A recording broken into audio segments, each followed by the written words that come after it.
Hello students, welcome to our online physics class. Government Girls Senior Secondary School Mandi Harjira Malot. Today we will be discussing previous जो lecture ਸੀ ਬੇਟਾ ਉਹਦੇ ਚ ਆਪਾਂ ਕੀਤਾ ਸੀਗਾ electric field ਆਪਾਂ find ਕੀਤੀ ਸੀ। ਇੱਕ ਇਲੈਕਟ੍ਰਿਕ ਡਾਈਪੋਲ ਹੈ, ਠੀਕ ਹੈ। ਡਾਈਪੋਲ ਦੀ ਜਿਹੜੀ ਐਕਸੀਅਲ ਲਾਈਨ ਹੈ ਉਹਦੇ ਉੱਪਰ ਆਪਾਂ ਇੱਕ ਪੁਆਇੰਟ ਲਿਆ ਸੀ। ਉਸ ਪੁਆਇੰਟ ਦੇ ਉੱਪਰ ਆਪਾਂ ਫਾਈਂਡ ਕੀਤਾ ਸੀ ਕਿ what will be the expression for electric field। ਵੀ ਜੇ ਆਪਾਂ ਉੱਥੇ ਇਲੈਕਟ੍ਰਿਕ ਫੀਲਡ ਫਾਈਂਡ ਕਰਨੀ ਹੈ ਤਾਂ ਉੱਥੇ ਕੀ ਐਕਸਪ੍ਰੈਸ਼ਨ ਹੋਏਗੀ, ਯਾਦ ਹੈ ਨਾ ਸਾਰਾ? ਯੈਸ। ਤਾਂ ਉਹ ਕਰਨ ਤੋਂ ਬਾਅਦ ਜਿਹੜਾ ਨੈਕਸਟ ਟੌਪਿਕ ਆਪਣੇ ਕੋਲ ਅੱਜ ਦਾ ਹੈ, ਉਸ ਟੌਪਿਕ ਦੇ ਹਿਸਾਬ ਨਾਲ ਜੇ ਆਪਾਂ ਦੇਖੀਏ ਤਾਂ ਆਪਣੇ ਕੋਲ ਅੱਜ ਜਿਹੜਾ ਟੌਪਿਕ ਹੈ ਉਹ ਆਪਾਂ ਕਰਾਂਗੇ ਇਲੈਕਟ੍ਰਿਕ ਫੀਲਡ ਔਨ ਇਕੁਏਟੋਰੀਅਲ ਲਾਈਨ। ਠੀਕ ਹੈ, ਇਲੈਕਟ੍ਰਿਕ ਫੀਲਡ ਔਨ ਇਕੁਏਟੋਰੀਅਲ ਲਾਈਨ। ਆਪਾਂ ਇੱਕ ਇਲੈਕਟ੍ਰਿਕ ਫੀਲਡ ਫਾਈਂਡ ਕਰਾਂਗੇ ਇਕੁਏਟੋਰੀਅਲ ਲਾਈਨ ਦੇ ਉੱਪਰ। ਠੀਕ ਹੈ, ਇਕੁਏਟੋਰੀਅਲ ਲਾਈਨ ਦੇ ਉੱਪਰ ਜਦੋਂ ਆਪਾਂ ਇਲੈਕਟ੍ਰਿਕ ਫੀਲਡ ਫਾਈਂਡ ਕਰਨੀ ਹੈ ਤਾਂ ਉਦੋਂ ਅਸੀਂ ਕਿਵੇਂ ਲਵਾਂਗੇ, ਠੀਕ ਹੈ, ਤੇ ਉਹਦੀ ਐਕਸਪ੍ਰੈਸ਼ਨ ਕੀ ਹੋਏਗੀ, ਇਹ ਚੀਜ਼ ਆਪਾਂ ਦੇਖਣੀ ਹੈ। ਠੀਕ ਹੈ, ਇਕੁਏਟੋਰੀਅਲ ਲਾਈਨ ਜੇ ਤੁਹਾਨੂੰ ਨਹੀਂ ਪਤਾ ਤਾਂ ਮੈਂ ਤੁਹਾਨੂੰ ਦੱਸਦਾ ਵੀ what do you mean by equatorial line, ਉਹਦਾ ਕੀ ਮਤਲਬ ਹੈ। ਦੇਖੋ ਇਕੁਏਟੋਰੀਅਲ ਲਾਈਨ ਦਾ ਰਾਜੇ ਕੀ ਮਤਲਬ ਹੈ ਕਿ ਇਕੁਏਟੋਰੀਅਲ ਲਾਈਨ ਮੀਨਸ ਵੀ ਆਪਣੇ ਕੋਲ ਜਿੱਦਾਂ ਆ ਇੱਕ ਫਿਗਰ ਤੁਹਾਨੂੰ ਦਿਖ ਰਹੀ ਹੈ, ਠੀਕ ਹੈ, ਇਹਦੇ ਵਿੱਚ ਕੀ ਹੈ, ਸਾਡੇ ਕੋਲ ਡਾਈਪੋਲ ਹੈ। ਡਾਈਪੋਲ ਕਿੱਥੇ ਹੈਗਾ? ਇਹ ਵਾਲਾ ਡਾਈਪੋਲ ਹੈ। This is your one charge, this one your another charge। ਆਪਣੇ ਕੋਲ ਦੋ ਚਾਰजेस ਹੁੰਦੇ ਡਾਈਪੋਲ ਵਿੱਚ, ਤਾਂ ਆਪਾਂ ਦੋ ਚਾਰजेस ਇੱਥੇ ਲੈ ਲਏ। ਠੀਕ ਹੈ, ਆ ਸਾਡੇ ਕੋਲ ਇੱਕ ਨੈਗੇਟਿਵ ਚਾਰਜ ਸੀਗਾ, ਇਹ ਸਾਡੇ ਕੋਲ ਪੋਜ਼ਿਟਿਵ ਚਾਰਜ ਸੀ। ਉਹਨਾਂ ਨੂੰ ਅਸੀਂ ਜੁਆਇਨ ਕਰਤਾ with a line with a certain distance. ਇਹਨਾਂ ਵਿੱਚ ਕਿੰਨਾ 2a ਡਿਸਟੈਂਸ ਹੈ, ਤਾਂ ਇਹ ਆਪਣਾ ਡਾਈਪੋਲ ਹੈ। ਠੀਕ ਹੈ, ਹੁਣ ਡਾਈਪੋਲ ਦੇ ਜਿਹੜਾ ਸੈਂਟਰ ਹੈ ਉੱਥੋਂ ਆਪਾਂ ਪਰਪੈਂਡੀਕੂਲਰ ਇੱਕ ਲਾਈਨ ਡਰਾ ਕਰੀਏ, ਜਿਹੜੀ ਆਹ ਵਾਲੀ ਲਾਈਨ ਤੁਹਾਨੂੰ ਦਿਖ ਰਹੀ ਹੈ। ਮੈਂ ਇੱਥੇ ਲਾਈਨ ਡਰਾ ਕਰਕੇ ਦੱਸਦਾ, ਆਹ ਵਾਲੀ। ਠੀਕ ਹੈ, ਪਰਪੈਂਡੀਕੂਲਰ ਲਾਈਨ ਜੇ ਅਸੀਂ ਡਰਾ ਕਰ ਦਈਏ, ਠੀਕ ਹੈ, ਤਾਂ ਇਹ ਵਾਲੀ ਲਾਈਨ ਨੂੰ, ਇਸ ਲਾਈਨ ਨੂੰ ਅਸੀਂ ਬੋਲਾਂਗੇ ਇਕੁਏਟੋਰੀਅਲ ਲਾਈਨ। ਠੀਕ ਹੈ, ਹੁਣ ਸਾਡਾ ਅੱਜ ਦਾ ਆਰਟੀਕਲ ਕੀ ਹੈ ਵੀ ਇਸ ਇਕੁਏਟੋਰੀਅਲ ਲਾਈਨ ਦੇ ਉੱਪਰ ਆਪਣਾ ਕੋਈ ਆਪਾਂ ਪੁਆਇੰਟ ਲਵਾਂਗੇ, ਉਸ ਪੁਆਇੰਟ ਦੇ ਉੱਪਰ ਆਪਾਂ ਇਲੈਕਟ੍ਰਿਕ ਫੀਲਡ ਫਾਈਂਡ ਕਰਾਂਗੇ। ਓਕੇ, ਇਕੁਏਟੋਰੀਅਲ ਲਾਈਨ ਦੇ ਉੱਪਰ ਆਪਾਂ ਇਲੈਕਟ੍ਰਿਕ ਫੀਲਡ ਫਾਈਂਡ ਕਰਨਾ ਹੈ, ਤਾਂ ਉਹਦੇ ਲਈ ਦੇਖੋ ਜਿਹੜਾ ਕਨਸੈਪਟ ਹੈ ਉਹ ਕਿੱਦਾਂ ਹੈਗਾ। ਦੇਖੋ ਉਹਦੇ ਲਈ ਰਾਜੇ ਇਹ ਵਾਲਾ ਕਨਸੈਪਟ ਹੈ ਤੁਹਾਡੇ ਕੋਲ ਕਿ ਜਦੋਂ ਆਪਾਂ ਗੱਲ ਕਰਾਂਗੇ ਇਕੁਏਟੋਰੀਅਲ ਲਾਈਨ ਦੇ ਉੱਪਰ ਇਲੈਕਟ੍ਰਿਕ ਫੀਲਡ ਦੀ, ਤਾਂ ਜਿਵੇਂ ਦੇਖੋ ਇੱਥੇ ਆਪਣੇ ਕੋਲ ਦੋ ਚਾਰजेस ਹੈ। ਠੀਕ ਹੈ, ਆਪਣੇ ਕੋਲ ਦੋ ਚਾਰजेस ਹੈ, one is positive and one is negative charge। ਠੀਕ ਹੈ, ਆਹੀ ਚੀਜ਼ ਹੈ ਨਾ, ਦੋ ਚਾਰजेस ਆਪਣੇ ਕੋਲ, ਇੱਕ ਪੋਜ਼ਿਟਿਵ ਹੈ ਤੇ ਇੱਕ ਆਪਣੇ ਕੋਲ ਨੈਗੇਟਿਵ ਚਾਰਜ ਹੈ। ਓਕੇ, ਆ ਪੋਜ਼ਿਟਿਵ ਚਾਰਜ ਹੈ ਸਾਡਾ, ਇਹ ਵਾਲਾ ਸੌਰੀ ਆਹ ਵਾਲਾ ਨੈਗੇਟਿਵ ਹੈ ਤੇ ਇਹ ਵਾਲਾ ਸਾਡੇ ਕੋਲ ਪੋਜ਼ਿਟਿਵ ਚਾਰਜ ਹੈ। ਇਹਨਾਂ ਦੋਨਾਂ ਨੂੰ ਮਿਲ ਕੇ ਆ ਚੀਜ਼ ਕੀ ਬਣ ਗਈ, ਦਿਸ ਬਿਕਮ ਏ ਇਲੈਕਟ੍ਰਿਕ ਡਾਈਪੋਲ। ਇਹ ਸਾਡੇ ਕੋਲ ਇਲੈਕਟ੍ਰਿਕ ਡਾਈਪੋਲ ਆ ਗਿਆ। ਠੀਕ ਹੈ, ਇਹ ਤਾਂ ਕਲੀਅਰ ਹੈ ਡਾਈਪੋਲ। ਹੁਣ ਜਿਹੜੀ ਲਾਈਨ ਇਹਨਾਂ ਨੂੰ ਜੁਆਇਨ ਕਰਦੀ ਹੈ, this line is known as axial line. ਇਹਨੂੰ ਆਪਾਂ ਦੋਨਾਂ ਸਾਈਡਾਂ ਤੇ ਐਕਸਟੈਂਡ ਕਰ ਸਕਦੇ ਹਾਂ। ਲਾਸਟ ਆਰਟੀਕਲ ਵਿੱਚ ਆਪਾਂ ਇਹਦੇ ਬਾਰੇ ਕੀਤਾ ਸੀ। ਹੁਣ ਆਪਣਾ ਪੁਆਇੰਟ ਇਹ ਹੈ ਵੀ ਇਹਦੇ ਸੈਂਟਰ ਤੋਂ ਆਪਾਂ ਇੱਕ ਲਾਈਨ ਲੈ ਲਈ ਜਿਹੜੀ ਪਰਪੈਂਡੀਕੂਲਰ ਹੈ। ਸੈਂਟਰ ਤੋਂ ਇੱਕ ਲਾਈਨ ਡਰਾ ਕਰਤੀ which is perpendicular to this line, axial line ਦੇ ਪਰਪੈਂਡੀਕੂਲਰ। ਉਹਨੂੰ ਆਪਾਂ ਕੀ ਬੋਲਾਂਗੇ? This line is known as equatorial line. ਇਸ ਲਾਈਨ ਨੂੰ ਅਸੀਂ ਬੋਲਾਂਗੇ ਇਕੁਏਟੋਰੀਅਲ ਲਾਈਨ। ਹੁਣ ਸਾਡਾ ਕਨਸੈਪਟ ਇਹ ਹੈ ਵੀ ਅਸੀਂ ਇਸ ਲਾਈਨ ਦੇ ਉੱਪਰ ਫਾਈਂਡ ਕਰਨਾ ਚਾਹੁੰਦੇ ਹਾਂ ਵੀ ਸਾਡੇ ਕੋਲ ਇਲੈਕਟ੍ਰਿਕ ਫੀਲਡ ਕਿੰਨੀ ਹੈ। ਠੀਕ ਹੈ, ਇੱਥੇ ਆਪਾਂ ਇੱਕ ਪੁਆਇੰਟ ਲਵਾਂਗੇ, ਉਸ ਪੁਆਇੰਟ ਦੇ ਉੱਪਰ ਆਪਾਂ ਇਲੈਕਟ੍ਰਿਕ ਫੀਲਡ ਫਾਈਂਡ ਕਰਨ ਦੀ ਕੋਸ਼ਿਸ਼ ਕਰਾਂਗੇ। ਠੀਕ ਹੈ, ਤਾਂ ਦੇਖੋ ਜੇ ਆਪਾਂ ਇੱਥੇ ਕੰਸੀਡਰ ਕਰੀਏ ਕਿ ਆਪਣੇ ਕੋਲ ਇੱਕ ਪੁਆਇੰਟ ਹੈ, ਜਿਵੇਂ ਦੇਖੋ ਆਹ ਵਾਲਾ ਇੱਕ ਪੁਆਇੰਟ ਆਪਾਂ ਕੰਸੀਡਰ ਕਰ ਲਿਆ, ਦਿਸ ਇਜ਼ ਪੁਆਇੰਟ P। ਹੁਣ ਇਸ P ਪੁਆਇੰਟ ਦੇ ਉੱਪਰ ਆਪਾਂ ਇਲੈਕਟ੍ਰਿਕ ਫੀਲਡ ਫਾਈਂਡ ਕਰਨੀ ਹੈ ਡਿਊ ਟੂ ਦਿਸ ਡਾਈਪੋਲ, ਇਸ ਡਾਈਪੋਲ ਕਰਕੇ। ਤਾਂ ਆਪਾਂ ਜਿਹੜਾ ਪਲੱਸ ਕਿਊ ਹੈ ਤੇ ਜਿਹੜਾ ਮਾਈਨਸ ਕਿਊ ਹੈ ਉਹਨੂੰ ਜੇ ਜੁਆਇਨ ਕਰੀਏ P ਨਾਲ, ਤਾਂ ਆਹ ਡਿਸਟੈਂਸ ਆ ਜਾਊਗਾ ਇਹਨਾਂ ਦਾ, ਇਸ ਚਾਰਜ ਦਾ P ਤੱਕ ਆਹ ਵਾਲਾ ਡਿਸਟੈਂਸ ਆ ਜਾਊਗਾ। ਜੇ ਮੰਨ ਲਓ ਆ A ਹੋਵੇ ਤਾਂ ਇਹ ਵਾਲਾ ਡਿਸਟੈਂਸ ਆ ਜਾਊਗਾ AP। ਸਿਮਿਲਰਲੀ ਜੇ B ਹੋਵੇ ਤਾਂ ਡਿਸਟੈਂਸ ਕਿੰਨਾ ਆ ਜਾਊਗਾ BP। ਠੀਕ ਹੈ, ਇਹ ਕਲੀਅਰ ਹੈ ਨਾ। ਹੁਣ ਆਹ ਟ੍ਰਾਇੰਗਲ ਜਿਹੜੀ ਹੈ ਆਪਣੇ ਕੋਲ ਆਈਸੋਸਕਿਲ ਟ੍ਰਾਇੰਗਲ ਬਣ ਜੂਗੀ। ਇਹਦੇ 'ਚ ਕੀ ਹੈ ਵੀ ਜਿਹੜਾ ਆਹ ਵਾਲੀ ਸਾਈਡ ਹੈ, ਠੀਕ ਹੈ, ਆਹ ਵਾਲੀ ਸਾਈਡ ਹੈ ਔਰ ਜਿਹੜੀ ਆਹ ਵਾਲੀ ਸਾਈਡ ਹੈ, ਠੀਕ ਹੈ, ਤਿੰਨ ਸਾਈਡਸ ਹੋ ਗਈਆਂ ਆਪਣੇ ਕੋਲ। ਤਾਂ ਇਹਦੇ ਵਿੱਚ ਜੇ ਆਪਾਂ ਇਹਨੂੰ ਕੰਸੀਡਰ ਕਰਾਂਗੇ, ਦੇਖੋ ਦਿਸ ਐਂਗਲ ਇਜ਼ ਥੀਟਾ, ਠੀਕ ਹੈ, ਐਂਗਲ ਜਿਹੜਾ ਆਹ ਵਾਲਾ ਬਣ ਰਿਹਾ B, ਇਹ ਵੀ ਆਪਣੇ ਕੋਲ ਥੀਟਾ ਹੈ, ਠੀਕ ਹੈ, ਬੋਥ ਦਾ ਐਂਗਲਸ ਆਰ ਸੇਮ। ਠੀਕ ਹੈ, ਕਿਉਂ ਸੇਮ ਹੈ? ਕਿਉਂਕਿ ਆਹ ਡਿਸਟੈਂਸ ਆਪਣੇ ਕੋਲ ਸੇਮ ਹੈ, ਆਹ ਡਿਸਟੈਂਸ ਆਪਣੇ ਕੋਲ ਸੇਮ ਹੈ। ਆਹ ਡਿਸਟੈਂਸ ਕਿੰਨਾ ਸੀਗਾ? ਸਮਾਲ ਹੈ, ਕਿਉਂਕਿ ਆਪਾਂ ਟੋਟਲ ਡਿਸਟੈਂਸ ਕਿੰਨਾ ਲੈਣੇ ਡਾਈਪੋਲ ਦਾ, ਲੈਂਥ ਆਫ ਡਾਈਪੋਲ ਆਪਾਂ 2a ਕੰਸੀਡਰ ਕਰਦੇ ਹਾਂ। ਦੇਅਰਫੋਰ ਦਿਸ ਇਜ਼ a ਸੈਂਟਰ ਤੋਂ, ਐਂਡ ਇਧਰਲੇ ਪਾਸੇ ਜਿਹੜਾ ਦੂਸਰਾ ਚਾਰਜ ਉਹ ਵੀ a ਡਿਸਟੈਂਸ ਤੇ ਹੈ ਸੈਂਟਰ ਤੋਂ। ਆਹ ਵਾਲਾ ਜਿਹੜਾ ਹੈਗਾ ਸੈਂਟਰ ਤੋਂ ਜਿਹੜਾ P ਪੁਆਇੰਟ ਹੈ, ਉਹ ਸਾਡਾ ਕੁਝ ਅਸੀਂ ਲਵਾਂਗੇ, ਮੰਨ ਲਓ r ਡਿਸਟੈਂਸ ਦੇ ਉੱਪਰ ਹੈ, ਸਪੋਜ਼ ਕਰੋ। ਕਿੰਨੇ ਡਿਸਟੈਂਸ ਦੇ ਉੱਪਰ ਹੈ? r ਡਿਸਟੈਂਸ ਦੇ ਉੱਪਰ ਹੈ, ਠੀਕ ਹੈ। ਤਾਂ ਅਸੀਂ ਆਹ ਡਿਸਟੈਂਸ ਫਾਈਂਡ ਆਊਟ ਕਰ ਸਕਦੇ ਹਾਂ। ਆਹ ਡਿਸਟੈਂਸ ਕਿਵੇਂ ਫਾਈਂਡ ਹੋਊਗਾ? ਇਕੁਏਟੋਰੀਅਲ ਸੌਰੀ ਆਪਾਂ ਇੱਥੇ ਆਪਣੇ ਕੋਲ ਜਿਹੜੀ ਟ੍ਰਾਇੰਗਲ ਹੈ, ਉਹ ਆਪਾਂ ਟ੍ਰਾਇੰਗਲ ਕਿਹੜੀ ਕੰਸੀਡਰ ਕਰ ਰਹੇ ਹਾਂ? PA, ਸਪੋਜ਼ ਕਰੋ this point is O, centre ਵਾਲਾ ਦਿਸ ਪੁਆਇੰਟ ਇਜ਼ O, ਤਾਂ PAO ਟ੍ਰਾਇੰਗਲ ਆਪਾਂ ਕੰਸੀਡਰ ਕਰ ਲਈ, ਲੈਫਟ ਸਾਈਡ ਵਾਲੀ, ਸਪੋਜ਼ ਕਰੋ ਆਹ ਵਾਲੀ, ਠੀਕ ਹੈ। ਇਹਦੇ ਚ ਆਹ ਵਾਲਾ ਸਾਈਡ ਕਿੰਨੀ ਹੈ? A, ਆਹ ਵਾਲੀ ਸਾਈਡ ਕਿੰਨੀ ਹੈ? R। ਆਪਾਂ ਆਹ ਫਾਈਂਡ ਕਰ ਸਕਦੇ ਹਾਂ। ਇਹ ਰਾਈਟ ਐਂਗਲ ਟ੍ਰਾਇੰਗਲ ਬਣ ਗਈ, ਇਹ ਵਾਲੀ ਸਾਡੇ ਕੋਲ ਰਾਈਟ ਐਂਗਲ ਟ੍ਰਾਇੰਗਲ ਹੈ। ਆਹ ਕੀ ਹੋ ਗਿਆ ਇਹਦਾ? ਹਾਈਪੋਟੀਨਿਊਸ। ਇਹ ਕੀ ਹੋ ਗਿਆ ਇਹਦਾ? ਬੇਸ। ਔਰ ਆਹ ਵਾਲਾ ਕੀ ਹੋ ਗਿਆ? ਪਰਪੈਂਡੀਕੂਲਰ। ਠੀਕ ਹੈ, ਤਾਂ ਆਪਾਂ ਫਾਈਂਡ ਕਰ ਲਾਂਗੇ ਇਹਦਾ ਹਾਈਪੋਟੀਨਿਊਸ। ਠੀਕ ਹੈ, ਹਾਈਪੋਟੀਨਿਊਸ ਆ ਜਾਏਗਾ, ਕਿੰਨਾ ਆ ਜਾਏਗਾ? ਕੋਈ ਇਹਨਾਂ ਗੈਸ ਕਰ ਸਕਦਾ ਹੈ ਹਾਈਪੋਟੀਨਿਊਸ ਦੀ ਵੈਲਿਊ ਕਿੰਨੀ ਆਏਗੀ? ਕੀ ਹੁੰਦਾ ਹਾਈਪੋਟੀਨਿਊਸ ਦਾ ਫਾਰਮੂਲਾ? ਕੀ ਹੁੰਦਾ ਜੇ ਅਸੀਂ ਇਸ ਟ੍ਰਾਇੰਗਲ ਵਿੱਚ ਕੰਸੀਡਰ ਕਰੀਏ ਤਾਂ ਵੀ ਵਿਲ ਹੈਵ ਕਿ AP ਸਕੁਅਰ, ਇਹਦੇ ਚ ਆਪਾਂ ਕੀ ਲਵਾਂਗੇ? AP square is equal to AO square plus OP square. ਆਹੀ ਹੁੰਦਾ ਨਾ, ਹਾਈਪੋਟੀਨਿਊਸ ਦਾ ਸਕੁਅਰ ਬਰਾਬਰ ਹੈ ਕਿੰਦੇ ਹੁੰਦਾ? ਬੇਸ ਦਾ ਸਕੁਅਰ ਪਲਸ ਪਰਪੈਂਡੀਕੂਲਰ ਦਾ ਸਕੁਅਰ। ਦੇਅਰਫੋਰ AP ਸਕੁਅਰ ਦੀ ਵੈਲਿਊ ਕਿੰਨੀ ਆ ਜਾਊਗੀ? A square plus R square. ਜੇ ਇਹਨੂੰ R ਲਿਆ ਹੈ, ਜੇ ਇਹਨੂੰ X ਲਿਆ ਹੁੰਦਾ ਤਾਂ ਆਪਾਂ X ਲੈ ਲੈਂਦੇ, R square plus X square. ਮਤਲਬ ਬੁੱਕ 'ਚ ਕਿਸੇ ਇੱਕ ਬੁੱਕ 'ਚ ਕਿਸੇ ਚੀਜ਼ ਨੂੰ ਆਪਾਂ R ਕੰਸੀਡਰ ਕਰ ਸਕਦੇ ਹਾਂ ਡਿਸਟੈਂਸ ਨੂੰ, ਕਿਤੇ ਉਹਨੂੰ X ਲਿਆ ਹੋ ਸਕਦਾ ਹੈ। ਤੁਸੀਂ ਉਹ ਧਿਆਨ ਰੱਖ ਲੈਣਾ ਵੀ ਦਿਸ ਇਜ਼ ਦਾ ਡਿਸਟੈਂਸ। ਜਿਹੜਾ ਵੀ ਆਪਾਂ ਉਹਨੂੰ ਨੇਮ ਦੇ ਰਹੇ ਹਾਂ ਉਹਦੇ ਨਾਲ ਕੋਈ ਫਰਕ ਨਹੀਂ ਪੈਂਦਾ, ਉਹਨੂੰ ਆਪਾਂ ਡਿਸਕ੍ਰਾਈਬ ਕਰ ਰਹੇ ਹਾਂ R ਨਾਲ ਜਾਂ X ਨਾਲ। ਠੀਕ ਹੈ, ਕਲੀਅਰ ਹੈ ਨਾ ਇਹ ਚੀਜ਼? ਓਕੇ, ਤਾਂ ਹੁਣ ਆਹ ਜਿਹੜਾ ਆਪਣੇ ਕੋਲ ਹੈ ਇਹ ਡਿਸਟੈਂਸ ਕਿੰਨਾ ਆ ਜਾਊਗਾ? R square plus X square. ਠੀਕ ਹੈ, ਇੰਨਾ ਡਿਸਟੈਂਸ ਆ ਜਾਏਗਾ।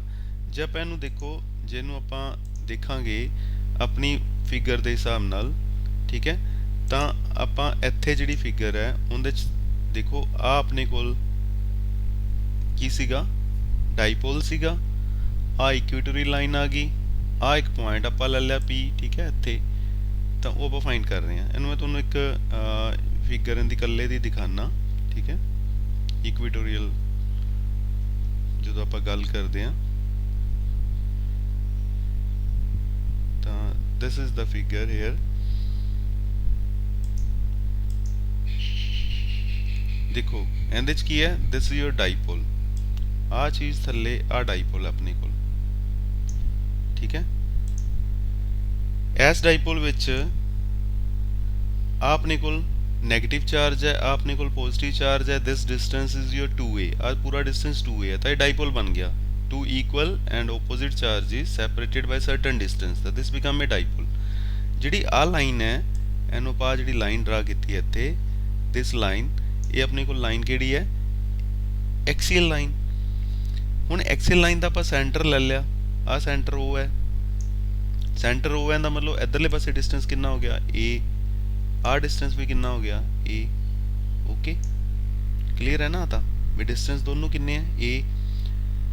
ਹੁਣ ਸੈਂਟਰ ਤੋਂ ਆਪਾਂ ਇੱਕ ਪਰਪੈਂਡੀਕੂਲਰ, ਆਹ ਪਰਪੈਂਡੀਕੂਲਰ ਹੈ ਰਾਜੇ, 90 ਡਿਗਰੀ ਦਾ ਐਂਗਲ ਹੈ, ਦਿਸ ਐਂਗਲ ਇਜ਼ 90 ਡਿਗਰੀ। ਆਹ ਲਾਈਨ ਆਪਾਂ ਡਰਾ ਕਰ ਲਈ, ਦਿਸ ਲਾਈਨ, ਆਹ ਸਾਰੀ। ਇਹਨੂੰ ਥੱਲੇ ਨੂੰ ਵੀ ਲਿਆ ਸਕਦੇ ਹਾਂ, ਉੱਪਰ ਨੂੰ ਵੀ ਲਿਆ ਸਕਦੇ ਹਾਂ, ਦੋਨਾਂ ਪਾਸੇ। ਆਹ ਜਿਹੜੀ ਲਾਈਨ ਹੈ, ਠੀਕ ਹੈ, ਇਸ ਲਾਈਨ ਨੂੰ ਆਪਾਂ ਕੀ ਬੋਲਾਂਗੇ? We will call this the equatorial line. ਇਹਨੂੰ ਆਪਾਂ ਇਕੁਏਟੋਰੀਅਲ ਲਾਈਨ ਬੋਲਾਂਗੇ। ਇਹਨੂੰ ਮੈਂ ਤੁਹਾਨੂੰ ਇੱਥੇ ਡਰਾ ਕਰਕੇ ਦਿਖਾ ਦੇਣਾ ਕਿ ਦਿਸ ਇਜ਼ ਦਾ ਲਾਈਨ। ਆਹ ਮੈਂ ਡਰਾ ਕਰ ਰਿਹਾ ਦੇ ਨਾਲ ਨਾਲ, ਠੀਕ ਹੈ। ਆਹ ਜਿਹੜੀ ਲਾਈਨ ਆਪਾਂ ਡਰਾ ਕੀਤੀ ਹੈ, ਸਪੋਜ਼ ਕਰੋ this is the equatorial line. ठीक है, मैं जान के थोड़ा अलग तो ड्रा की है, पहले वाली लाइन के नाल नहीं, बिल्कुल उनके उपर नहीं ड्रा की, थोड़ी सैपरेटली ड्रा की है। तो ये अपने को एक परपेंडिकुलर लाइन होगी टू ओवर दिस लाइन, जी अपनी बेस लाइन है, जी एक्सल लाइन है, उनके परपेंडिकुलर और सेंटर चो पास होएगी बिल्कुल। आ इक्वेटोरियल लाइन है। हुण इस इक्वेटोरियल लाइन के उपर आप एक पॉइंट ले लांगे। ठीक है, इनू आप एक बारी डिलीट कर दिए तो आ अपने को एक पी पॉइंट आ गया। ठीक है, this is your point P. तो एस पी पॉइंट के उपर आप की करना है, इलैक्ट्रिक फील्ड फाइंड करनी है। एस पी पॉइंट के उपर आप इलैक्ट्रिक फील्ड फाइंड करनी है कितनी है। ठीक है, हुण देखो you are having two charges, दो चार्जेस अपने को, one is this plus Q, one is this minus Q. इत्थे हुण दो इलैक्ट्रिक फील्ड लगणगीਆਂ राजे। एस चार्ज करके इत्थे एक इलैक्ट्रिक फील्ड लगूगी जिन्हों आप नाम की दे देंगे ई बी, क्योंकि यह बी पॉइंट है, तो electric field due to B, E B. ठीक है, एवें एक इत्थे होर इलैक्ट्रिक फील्ड लगूगी, वो किंदे करके लगूगी, जिहड़ा चार्ज ए दे उपर पिया है उनके करके भी एक इत्थे इलैक्ट्रिक फील्ड लगनी है, उन्होंने आप नाम देवांगे ई ए। क्लीयर है, तो ये देखो दोनों आप नाम देता, एक आप इत्थे लिखता ई बी, एक आप होर इत्थे इलैक्ट्रिक फील्ड ले ली ई ए। पर आ इलैक्ट्रिक फील्ड देखो, जी आ वाली इलैक्ट्रिक फील्ड है ई बी, ये आप ऐ करके उपर नूं लई है, जी आ वाली इलैक्ट्रिक फील्ड है ई ए, वो आप ऐ करके थल्ले नूं लई है। इन्हां दी डायरैक्शन आप इदां लई है, पर इदां क्यों लई है, इनका कारण की है, कि कोई इन्हां दस सकदा है भी इदां करके आप डायरैक्शन नूं इदां क्यों लिया ई बी ते ई ए। रीजन की है भी जिहड़ा पॉजिटिव चार्ज है उनदे तो इलैक्ट्रिक फील्ड हमेशा आउटवर्ड जाती है, पॉजिटिव चार्ज तो इलैक्ट्रिक फील्ड ने बाहर वाल जाना, इत्थों इलैक्ट्रिक फील्ड इधर नूं ही लगनी है, ज्वाइन करोगे तो इस पॉइंट नाल तो इधर नूं लगूगी तो बाहर वाल नूं जाऊगी, मतलब उनदे तो दूर जाऊगी पॉजिटिव चार्ज तो।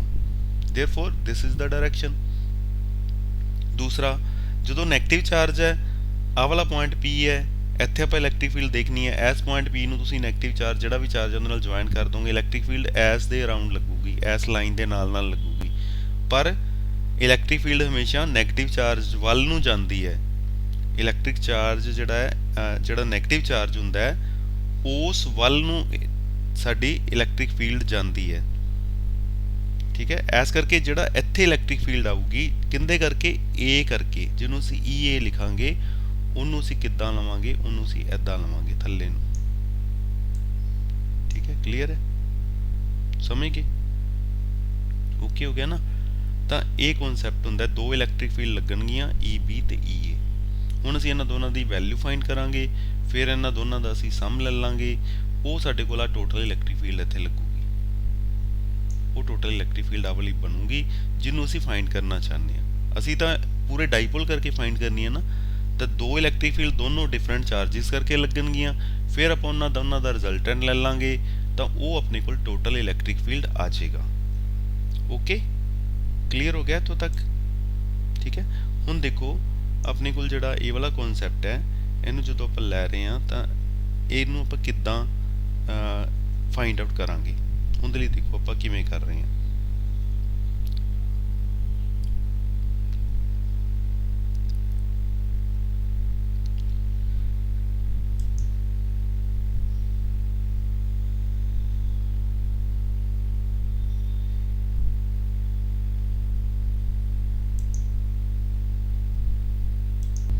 हेलो,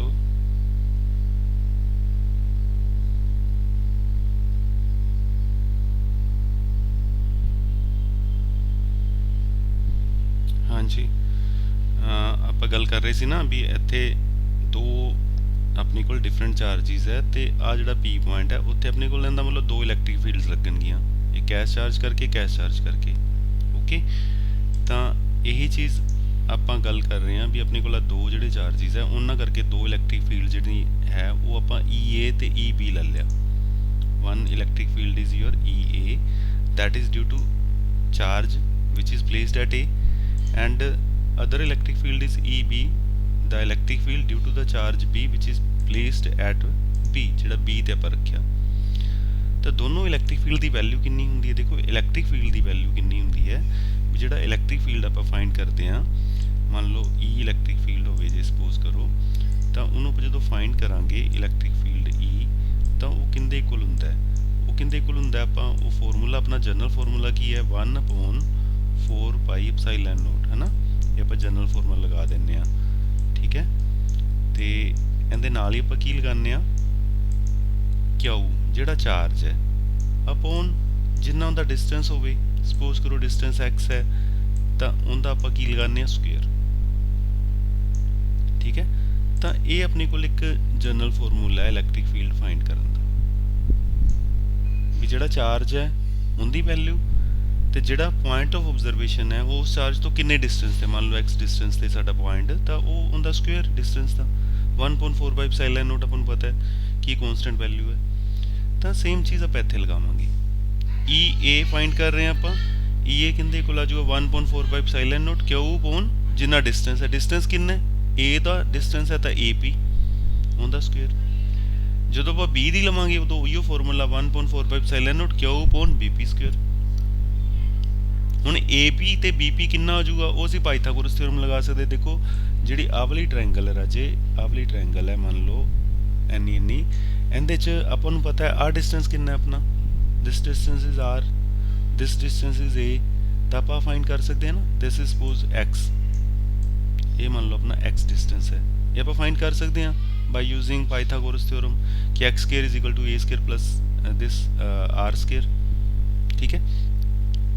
ਤਾਂ ਉਹ AP ਸਕੁਅਰ ਸਿੱਧਾ ਆਪਾਂ ਸਕੁਅਰ ਹੀ ਲਗਾਉਣਾ ਨਾ, AP ਸਕੁਅਰ ਉਹ ਆਪਣੇ ਕੋਲ r square plus a square ਆ ਗਿਆ।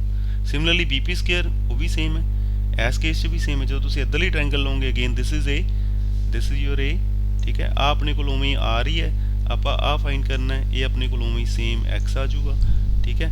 ਤੇ ਜੇ ਸੇਮ x ਆ ਜਾਊਗਾ ਤਾਂ ਸੇਮ ਵੈਲਿਊ ਆ ਜਾਊਗੀ r square plus a square. ਇੱਥੇ ਵੀ ਆਪਣੇ ਕੋਲ r square plus a square, this is the value of AP square, this is r square plus a square is the value of BP square, ਕਿਉਂਕਿ distance ਹੀ same ਹੈ।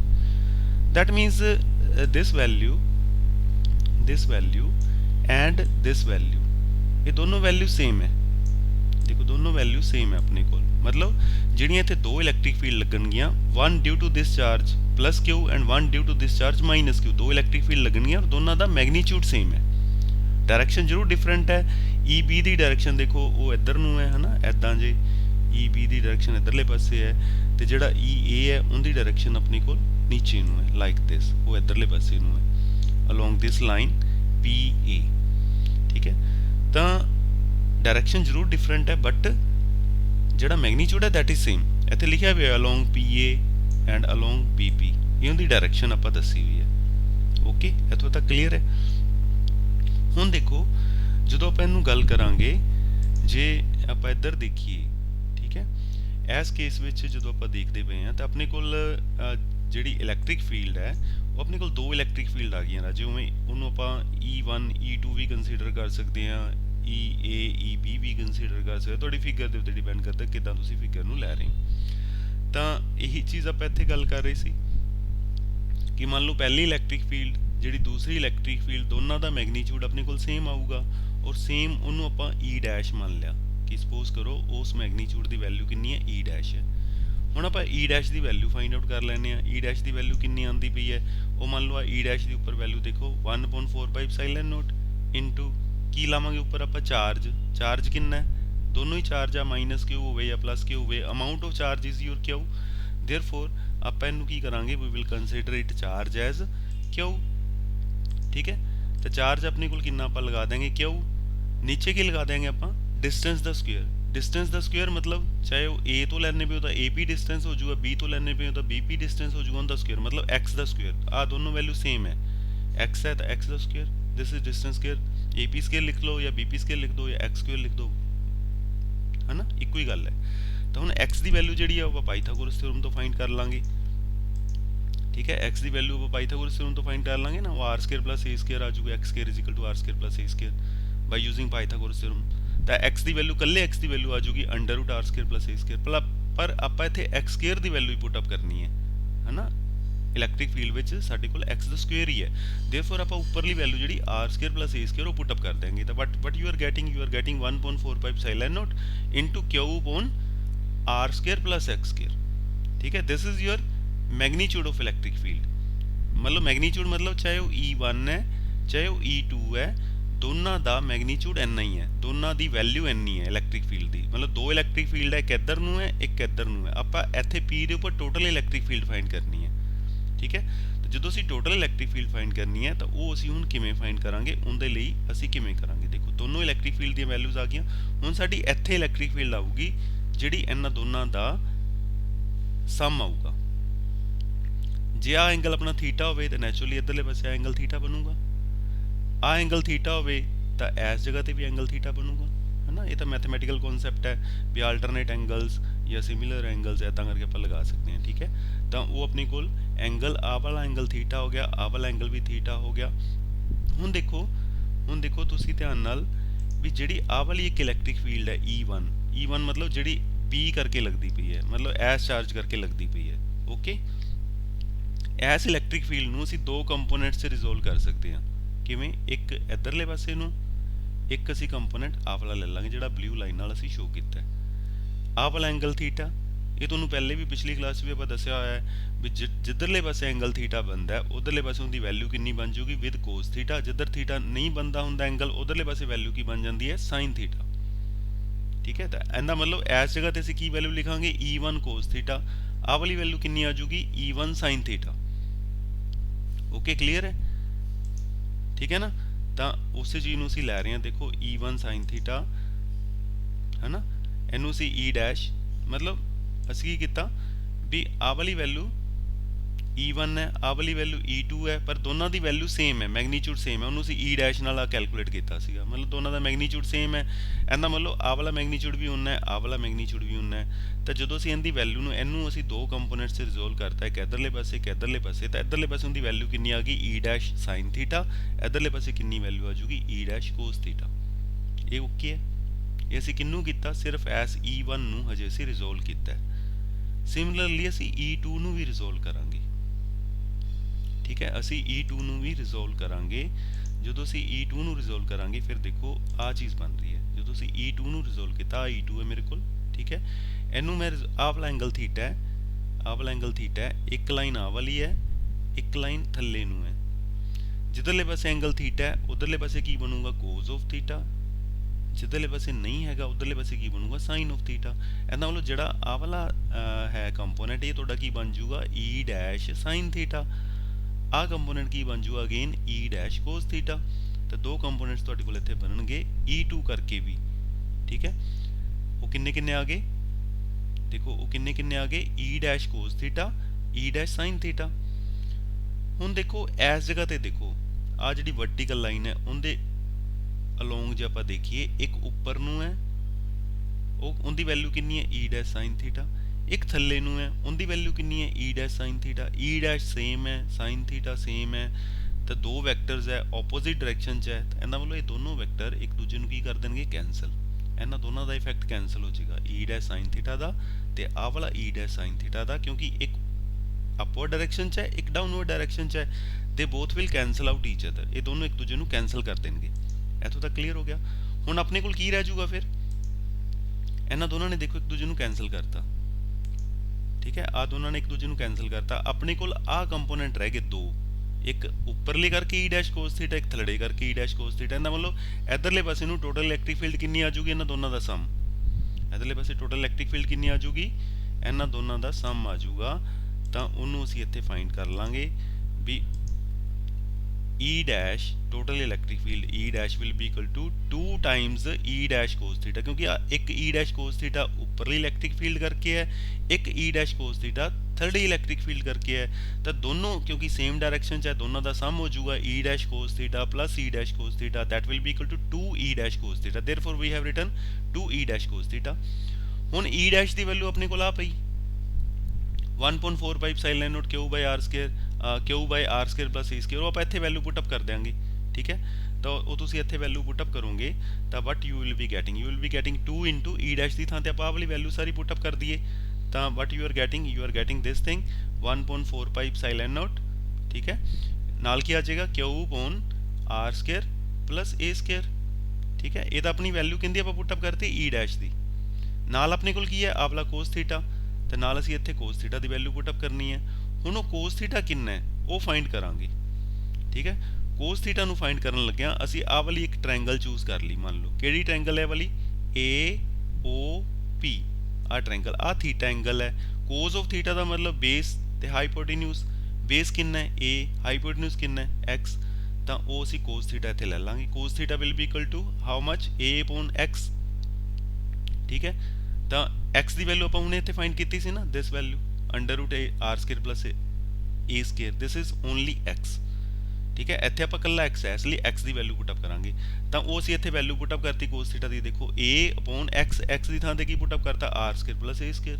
Okay, ਤਾਂ ਹੁਣ ਆਪਾਂ ਕੀ ਕਰ ਰਹੇ ਹਾਂ, ਟੋਟਲ ਇਲੈਕਟ੍ਰਿਕ ਫੀਲਡ ਜਿਹੜੀ ਇੱਥੇ ਲੱਗ ਰਹੀ ਹੈ ਉਹ ਫਾਈਂਡ ਕਰ ਰਹੇ ਹਾਂ ਈ। ਠੀਕ ਹੈ, ਤਾਂ ਉਹ ਕਿੰਦੇ ਇਕੁਅਲ ਆ ਗਈ 1.45 ਸਾਈਲੈਂਟ ਨੋਟ ਐਸ ਸੱਚ। ਆਪਾਂ 2 ਨੂੰ, ਕਿਊ ਨੂੰ ਤੇ ਏ ਨੂੰ ਸਾਰਿਆਂ ਨੂੰ ਇਕੱਠਾ ਕਰ ਲਿਆ ਉੱਪਰ ਵਾਲਿਆਂ ਨੂੰ। ਤਾਂ 1.45 ਸਾਈਲੈਂਟ ਨੋਟ ਕਿਊ ਇੰਟੂ 2 ਅਸੀਂ ਇਕੱਠਾ ਲਿਖ ਲਿਆ। ਠੀਕ ਹੈ, ਨੀਚੇ ਕੀ ਆ ਗਿਆ, R square plus a square. ਇੱਕ ਆ ਵੈਲਿਊ ਪਈ ਹੈ, ਇੱਕ R square plus a square the half value ਪਈ ਹੈ, ਮਤਲਬ ਇਹਦਾ ਪਾਵਰ ਹਾਫ ਇਹਦੀ ਪਾਵਰ 1, ਦੋਨਾਂ ਨੂੰ ਐਡ ਕਰ ਦੇंगे ਤਾਂ ਪਾਵਰ ਕਿੰਨੀ ਬਣ ਜੂਗੀ 3/2। ਪਾਵਰ ਕਿੰਨੀ ਬਣ ਜੂਗੀ ਇਹਦੀ 3/2। ਤਾਂ x into under route x ਹੋਵੇ ਤਾਂ ਉਹਦਾ ਮਤਲਬ ਪਾਵਰ ਕਿੰਨੀ ਹੋ ਜਾਂਦੀ ਹੈ, x ਦੀ ਪਾਵਰ 3/2 ਹੋ ਜਾਂਦੀ ਹੈ। ਤਾਂ ਉਹੀ ਚੀਜ਼ ਅਸੀਂ ਇੱਥੇ ਵੈਲਿਊ ਨੂੰ ਲਗਾਵਾਂਗੇ। ਠੀਕ ਹੈ, ਤਾਂ ਆਹ ਚੀਜ਼ ਦੇਖੋ, ਇੱਥੇ ਆਹੀ ਚੀਜ਼ ਹੈ, ਇਹਦੀ ਪਾਵਰ 1, ਦੂਸਰੇ ਦੀ ਪਾਵਰ ਹਾਫ, ਟੋਟਲ ਕਿੰਨਾ ਹੋ ਜਾਂਦਾ 1 ਪਲਸ ਹਾਫ, ਪਾਵਰ ਕਿੰਨੀ ਬਣ ਜਾਂਦੀ 3/2। ਤਾਂ ਉਹੀ ਚੀਜ਼ ਸਾਡੇ ਕੋਲ ਇੱਥੇ 3/2 ਪਾਵਰ ਬਣ ਗਈ R square plus a square ਦੀ। ਠੀਕ ਹੈ, ਤਾਂ ਦਿਸ ਇਜ਼ ਯੂਅਰ, ਇਹ ਹੁਣ ਸਾਡੇ ਕੋਲ ਕੀ ਆ ਗਿਆ, ਇਲੈਕਟ੍ਰਿਕ ਫੀਲਡ ਦਾ ਮੈਗਨੀਚਿਊਡ ਆ ਗਿਆ at point P due to this dipole ਕਰਕੇ। ਇਹਨੂੰ ਅਸੀਂ ਥੋੜਾ ਜਿਹਾ ਹੋਰ ਮੋਡੀਫਾਈ ਕਰ ਲਾਂਗੇ 1.45 ਸਾਈਲੈਂਟ ਨੋਟ ਕਿਊ ਇੰਟੂ 2a। ਉਹਨੂੰ ਕੀ ਅਸੀਂ ਲਿਖ ਸਕਦੇ ਹਾਂ, Q into 2a is your dipole moment. ਉਹਨੂੰ ਅਸੀਂ P ਨਾਲ ਰਿਪਰੈਜ਼ੈਂਟ ਕਰ ਦਿੰਦੇ ਹਾਂ, ਤਾਂ P upon r square plus a square. ਤਾਂ ਇਹ ਆਪਣੇ ਕੋਲ ਜਿਹੜੀ ਹੈ ਵੈਲਿਊ ਬਣ ਗਈ ਇਲੈਕਟ੍ਰਿਕ ਫੀਲਡ ਦੀ। ਕਿੰਨੀ ਵੈਲਿਊ ਬਣ ਗਈ 1.45 epsilon naught P upon r square plus a square ਦੀ ਪਾਵਰ 3/2। ਓਕੇ, ਤਾਂ ਇਹ ਆਪਣੇ ਕੋਲ ਜਿਹੜਾ ਵੈਲਿਊ ਹੈ, ਇਸ ਵੈਲਿਊ ਨੂੰ ਆਪਾਂ ਕੀ ਬੋਲਾਂਗੇ, ਦਿਸ is the electric field at this point. ਇਹ ਉਹਦਾ ਮੈਗਨੀਚਿਊਡ ਆ ਗਿਆ ਇਲੈਕਟ੍ਰਿਕ ਫੀਲਡ ਦਾ। ਠੀਕ ਹੈ, ਕਲੀਅਰ ਹੋ ਗਿਆ। ਵੈਕਟਰ ਨੋਟੇਸ਼ਨ 'ਚ ਅਸੀਂ ਜੇ ਲਿਖਣਾ ਹੋਵੇ ਐਸੇ ਨੂੰ, ਤਾਂ ਵੈਕਟਰ ਨੋਟੇਸ਼ਨ 'ਚ ਅਸੀਂ ਈ ਡੈਸ਼ ਲਿਖ ਦਿਆਂਗੇ। ਈ ਡੈਸ਼ ਜਦੋਂ ਅਸੀਂ ਲਿਖਾਂਗੇ ਤਾਂ ਸਾਡੇ ਕੋਲ, ਕਿਉਂਕਿ ਲੈਫਟ ਹੈਂਡ ਸਾਈਡ ਜੇ ਅਸੀਂ ਵੈਕਟਰ ਲਿਖਾਂਗੇ ਤਾਂ ਰਾਈਟ ਹੈਂਡ ਸਾਈਡ ਸਾਡੇ ਕੋਲ ਵੈਕਟਰ ਆਉਣਾ ਚਾਹੀਦਾ ਹੈ। ਉਹ ਸਾਡੇ ਕੋਲ ਵੈਕਟਰ ਅਸੀਂ ਕੀ ਲਿਖਾਂਗੇ ਰਾਈਟ ਹੈਂਡ ਸਾਈਡ ਦੇ ਉੱਪਰ, ਸਾਡੇ ਕੋਲ P ਜਿਹੜਾ ਹੈ ਉਹ ਵੈਕਟਰ ਕੁਆਂਟੀਟੀ ਹੈ ਡਾਈਪੋਲ ਮੋਮੈਂਟ। ਤਾਂ ਅਸੀਂ ਇੱਥੇ ਵੈਲਿਊ ਕੀ ਲਿਖਾਂਗੇ, E dash E vector is equal to 1.45 epsilon naught P vector upon r square plus a square ਦੀ ਪਾਵਰ 3/2। ਇਹ ਵੈਕਟਰ ਨੋਟੇਸ਼ਨ 'ਚ ਇਲੈਕਟ੍ਰਿਕ ਫੀਲਡ ਆ ਗਈ, total electric field at this moment. ਠੀਕ ਹੈ, ਕਲੀਅਰ ਹੋ ਗਿਆ। ਤਾਂ ਇਹ ਆਪਣੇ ਕੋਲ ਕਨਸੈਪਟ ਹੈ ਰਾਜੇ, ਜਦੋਂ ਆਪਾਂ ਟੋਟਲ ਇਲੈਕਟ੍ਰਿਕ ਫੀਲਡ ਫਾਈਂਡ ਕਰਦੇ ਹਾਂ। ਦੇਖੋ ਇਹਦੇ 'ਚ ਵੀ ਜਿਹੜੀ ਤੁਹਾਡੀ ਬੁੱਕ ਵਿੱਚ ਵੀ ਦਿੱਤਾ ਹੋਇਆ ਹੈ, ਉਹਦੇ 'ਚ ਵੀ ਸੇਮ ਕਨਸੈਪਟ ਹੈ। ਲਾਸਟ ਤੇ ਤੁਸੀਂ you are getting this value. ਤੁਸੀਂ ਆ ਦੇਖੋ ਈ ਡੈਸ਼, ਤੁਸੀਂ ਆਹ ਵਾਲੀ ਵੈਲਿਊ ਤੁਸੀਂ ਇੱਥੇ ਪਹੁੰਚ ਗਏ ਆਪਾਂ। E vector is equal to 1.45 epsilon naught P vector upon r square plus a square ਦੀ ਪਾਵਰ 3/2। ਅੱਗੇ ਇੱਕ ਛੋਟਾ ਜਿਹਾ ਕਨਸੈਪਟ ਹੋਰ ਦਿੱਤਾ ਹੋਇਆ, when dipole is of very small length. ਜੇ ਡਾਈਪੋਲ ਦੀ ਲੈਂਥ ਸਮਾਲ ਹੋਏਗੀ ਤਾਂ ਨੈਚੁਰਲੀ ਡਾਈਪੋਲ ਦੀ ਲੈਂਥ ਸਮਾਲ ਹੋਣ ਦਾ ਮਤਲਬ ਕੀ ਹੈ ਕਿ ਆਹ ਲੈਂਥ ਤੁਹਾਡੇ ਕੋਲ ਛੋਟੀ ਜੀ ਹੈ। ਜੇ ਆਹ ਲੈਂਥ ਛੋਟੀ ਜੀ ਹੈ ਤਾਂ ਤੁਹਾਡਾ 2a ਵੈਰੀ ਸਮਾਲ ਹੈ, a ਹੋਰ ਵੀ ਸਮਾਲ ਹੈ, ਤਾਂ a ਸਕੇਅਰ ਹੋਰ ਵੀ ਛੋਟਾ ਆ ਜਾਏਗਾ। ਤਾਂ ਆਪਾਂ ਉਸ a ਸਕੇਅਰ ਨੂੰ ਐਲੀਮੀਨੇਟ ਕਰ ਦਿਆਂਗੇ ਇਨ ਦਿਸ ਇਕੁਏਸ਼ਨ। ਜਿਹੜੀ 2.22 ਇਕੁਏਸ਼ਨ ਆਪਣੇ ਕੋਲ ਆਹ ਵਾਲੀ ਇਕੁਏਸ਼ਨ ਹੈ ਜਿਹੜੀ ਬੁੱਕ ਵਿੱਚ, ਇਹਦੇ 'ਚ ਆਪਾਂ ਜਿੱਥੇ a ਸਕੇਅਰ ਹੈ ਉਹਨੂੰ ਆਪਾਂ ਐਲੀਮੀਨੇਟ ਕਰ ਦਿਆਂਗੇ, ਛੱਡ ਦਿਆਂਗੇ। ਤਾਂ but you are getting R square ਦੀ ਪਾਵਰ 3/2। ਆਰ ਸਕੇਅਰ ਦੀ ਪਾਵਰ 3/2 ਦਾ ਮਤਲਬ ਕੀ ਹੋ ਜਾਊਗਾ ਵੀ ਆਹ 2 ਤੇ 2 ਕੈਂਸਲ ਹੋ ਜਾਊਗਾ, ਆਰ ਦੀ ਪਾਵਰ 3 ਹੋ ਜਾਊਗਾ। ਤਾਂ ਉਹ ਆਪਣੇ ਕੋਲ ਆਹ ਵਾਲੀ ਵੈਲਿਊ ਬਣ ਜਾਏਗੀ ਕਿ then E will be equal to, electric field will be equal to 1.45 silent note P by R cube. P is your electric dipole moment and R is your distance। ਠੀਕ ਹੈ, ਤਾਂ ਇਹ ਆਪਣੇ ਕੋਲ ਇਕੁਏਟੋਰੀਅਲ ਲਾਈਨ ਦੇ ਉੱਪਰ ਜਦੋਂ ਆਪਾਂ ਇੱਕ ਪੁਆਇੰਟ ਲਵਾਂਗੇ ਉੱਥੇ ਇਲੈਕਟ੍ਰਿਕ ਫੀਲਡ ਕਿੰਨੀ ਆਊਗੀ ਉਹ ਆਰਟੀਕਲ ਸੀ। ਇਹਨੂੰ ਧਿਆਨ ਨਾਲ ਸਾਰਿਆਂ ਨੇ ਕਰ ਲੈਣਾ ਹੈ। ਜੇ ਕੋਈ ਡਾਊਟ ਹੋਵੇ ਬੇਟਾ ਤਾਂ ਉਹ ਪੁੱਛ ਲੈਣਾ ਹੈ। ਪਹਿਲੇ ਇਹਨੂੰ ਧਿਆਨ ਨਾਲ ਸਮਝ ਲੈਣਾ ਹੈ, ਸਮਝਣ ਤੋਂ ਬਾਅਦ ਇਹਨੂੰ ਲਿਖ ਕੇ ਦੇਖਣਾ ਹੈ। ਠੀਕ ਹੈ, ਉਹ ਜਦੋਂ ਲਿਖ ਕੇ ਦੇਖੋਗੇ ਤਾਂ ਆਈ ਹੋਪ ਤੁਹਾਨੂੰ ਸਾਰੀ ਗੱਲ ਇਹਦੇ ਚੋਂ ਕਲੀਅਰ ਹੋ ਜਾਏਗਾ। ਠੀਕ ਹੈ, ਔਰ ਆਲ ਦਾ ਬੈਸਟ। ਥੋੜਾ ਧਿਆਨ ਨਾਲ ਪੜ੍ਹਿਆ ਕਰੋ, ਪੜ੍ਹਨ ਤੋਂ ਬਾਅਦ ਲਿਖਣਾ ਹੈ, ਲਿਖ ਕੇ ਕਾਪੀ ਦੇ ਉੱਪਰ ਜ਼ਰੂਰ ਥੋੜਾ ਇਹਨੂੰ ਪ੍ਰੈਕਟਿਸ ਕਰਿਆ ਕਰੋ। ਆਪਣੀ ਇੱਕ ਨੋਟਬੁੱਕ ਲਗਾਓ ਅਲੱਗ ਤੋਂ ਫਿਜ਼ਿਕਸ ਦੀ, ਉਹਦੇ ਤੇ ਸਾਰਾ ਕੰਮ ਕਰਿਆ ਕਰੋ। ਠੀਕ ਹੈ, ਓਕੇ ਜੀ, ਆਲ ਦਾ ਬੈਸਟ, ਹੈਪੀ ਲਰਨਿੰਗ, ਬਾਏ।